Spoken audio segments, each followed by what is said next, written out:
In this video, I'll be completing the superstructure of the forward island. This is not a very large area of the ship. The whole thing will fit in a box roughly 4 centimeters long, 3 centimeters wide, and 5 centimeters tall. But in this rather small space, there are a rather large number of pieces. This is the list of plastic and photo etch parts that I'll be installing. By the end of this video, I'll have completed this page of the instruction manual. The large pieces have already been stuck together. I just need to put on the details. For example, on this piece I need to do these signaling lights and search lights. I have replacements from the detail upgrade kit for these pieces, so I won't be using them. On the lower levels there are more binoculars and some parts of the superstructure, along with whatever these little things are, and lots of ladders and staircases. From the detail upgrade kits you can see these replacement radar pieces, improved walkways and ladders on the upper pieces of the superstructure. On the second page of the manual, there are more railings that I need to install, more walkways, wind deflectors, staircases, navigation lights. By the end of this video, everything that you see here will have been completed, apart from this little square. In addition to that, I'll complete step 5, which is the installation of the mast. The mast needs to be installed with the superstructure because of this bridge that connects the two together. I think doing them separately could cause problems. As it is, I think it's going to be fairly tricky to get that right. It looks like something that can fairly easily come out of alignment. But once that's in place, it'll just be a matter of installing this smaller upper section, which I don't think will be too difficult. And there's not that much detail on it, just 2 pieces of photo etch. I will begin by preparing the plastic pieces. The first of the plastic pieces that I'll assemble is the main mast. As you can see, one of the issues with plastic masts is that they are very bendy. This is going to make rigging more difficult, and this is why I prefer to get brass masts. Unfortunately, in this detail kit, I don't have a brass mast, so I'm just going to have to live with the plastic. The upper boom on this mast needs to be removed since it will be replaced with a piece of photo etch for more finer detail. For the plastic assembly, this piece is very simple. There's just a small extension that's attached via 2 small connection points to the top of the mast. Once this glue is dried, the mast will be ready for photo etch. Next up is what I discovered to be a signal locker. This semicircular structure was filled with signal flags. There's nothing that needs to be done in addition to it. It just sits at the base of the mast. Then there are a couple of searchlights. The searchlights come in 2 pieces, a front and back, which are very simple to put together. The light itself attached to the stand, and then a back cover. The only consideration I made when building these parts was to make sure that the attachment place for the part to the sprue is located at the bottom of the light once it's installed. I then prepared what is the smallest platform in the ship. This platform sits just beneath the search radars and will have a little railing installed on it. And then there were a few other little bits and pieces that I needed to prepare, for example binoculars, the ship's bell, and some other detail parts. I then moved on to the photo etch. I began by working on the search radars. These are actually quite simple to build. The photo etch is quite strong and there's a simple fold. These radars do come in 2 parts. Both parts are not difficult to work with. I then applied extra thick super glue to the back of the radar mesh and attached the small block, followed by a little bit of extra thin super glue for reinforcing.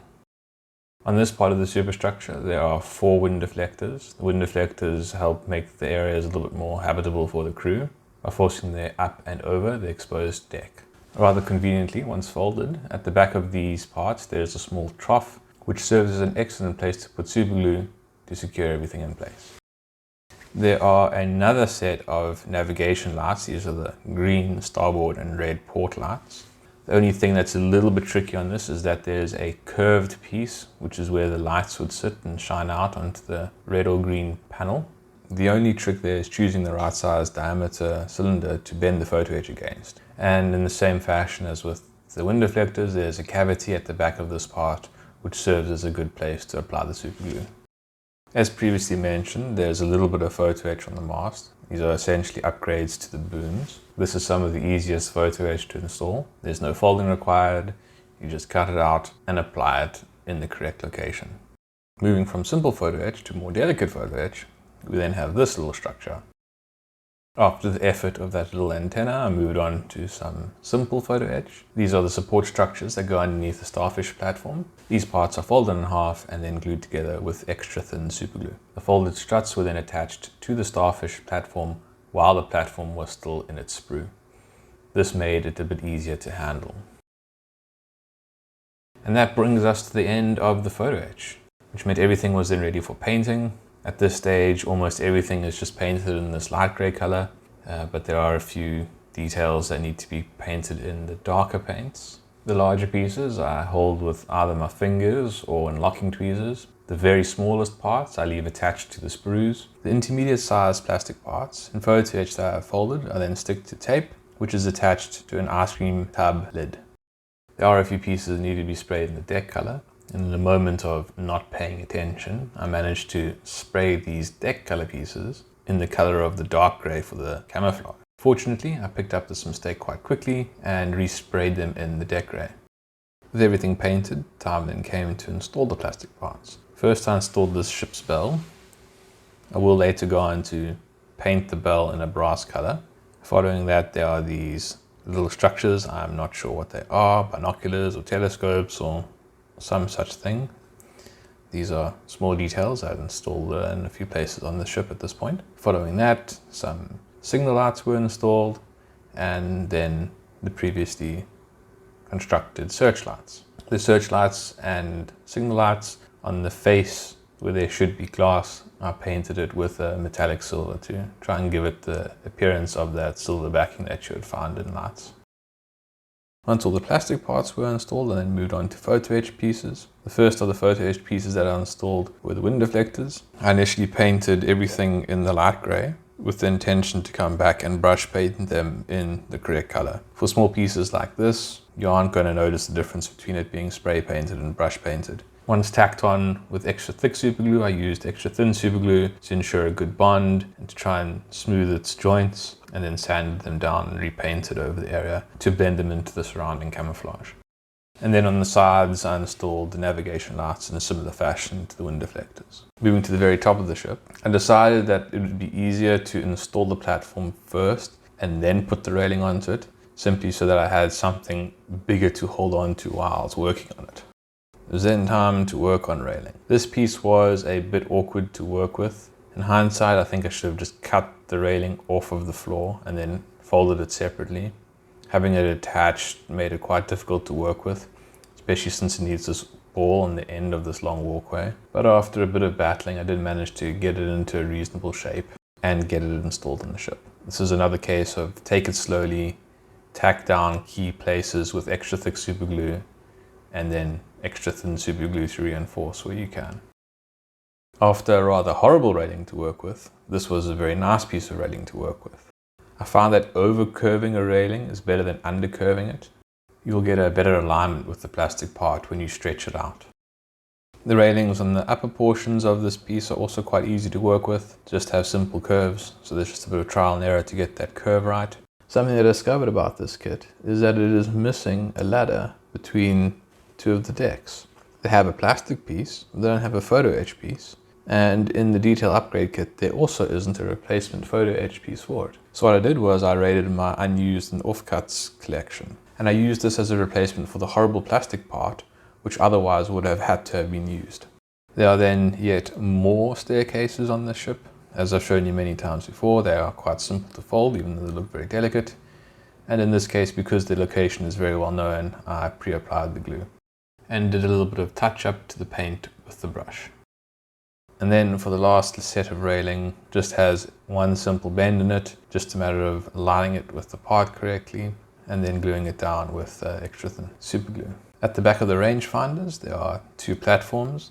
These pieces have a simple railing attached to a platform and are essentially one piece that just gets glued to the back of the rangefinders. And then there are four little ladders that need to be cut out and installed. The search radars were then installed by positioning them on their support mast. The final and most delicate piece of photo etch to be installed was this antenna, which is attached to the underneath of the platform directly beneath the search radars.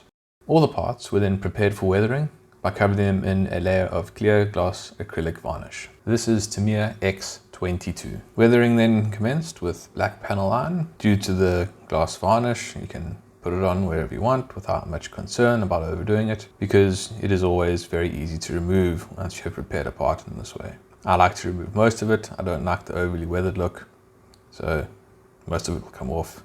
but even after removing the majority of the panel line, details will still be quite visible, and it gives the ship a much more realistic look. There are a few openings on the rangefinders that should be colored in black. I find that it is easier and gives a much better effect to flood these areas with a very thin paint than it is to use a thicker paint and try and paint in the square. Once the panel line had dried, I sprayed the parts in matte varnish to seal in the panel line and to give the proper matte effect. The installation of these parts could now begin. This small structure on the B turret had been missed in earlier construction, so I'll just quickly install it now. The fit of this piece is very tight. The mast just about fits through, although I think it is scraping off a bit of paint as I push it through. Fortunately, as it goes down, it gets concealed. After the bridge was installed, I could then place the rangefinders on top of them. This was a bit easier to install. The actual connection point for the plastic is in the open. I then glued the lookout platform to the top of the rangefinder using Revell contactor glue. I then installed the mast by slipping it through the hole in the starfish platform. There is a plastic band on the base of the mast to stop it from going too far. Once in position, I applied extra thick super glue. Extra thick super glue dries a little bit more slowly, which gives you time to position the mast correctly. And that is the last piece of the forward superstructure to be installed. There are a lot of little pieces on this thing, and as you can see, you go from the basic plastic and then add in all this Photo-etch. The additional detail from the Photo-etch just adds so much to the look of the model. It's definitely something worth doing.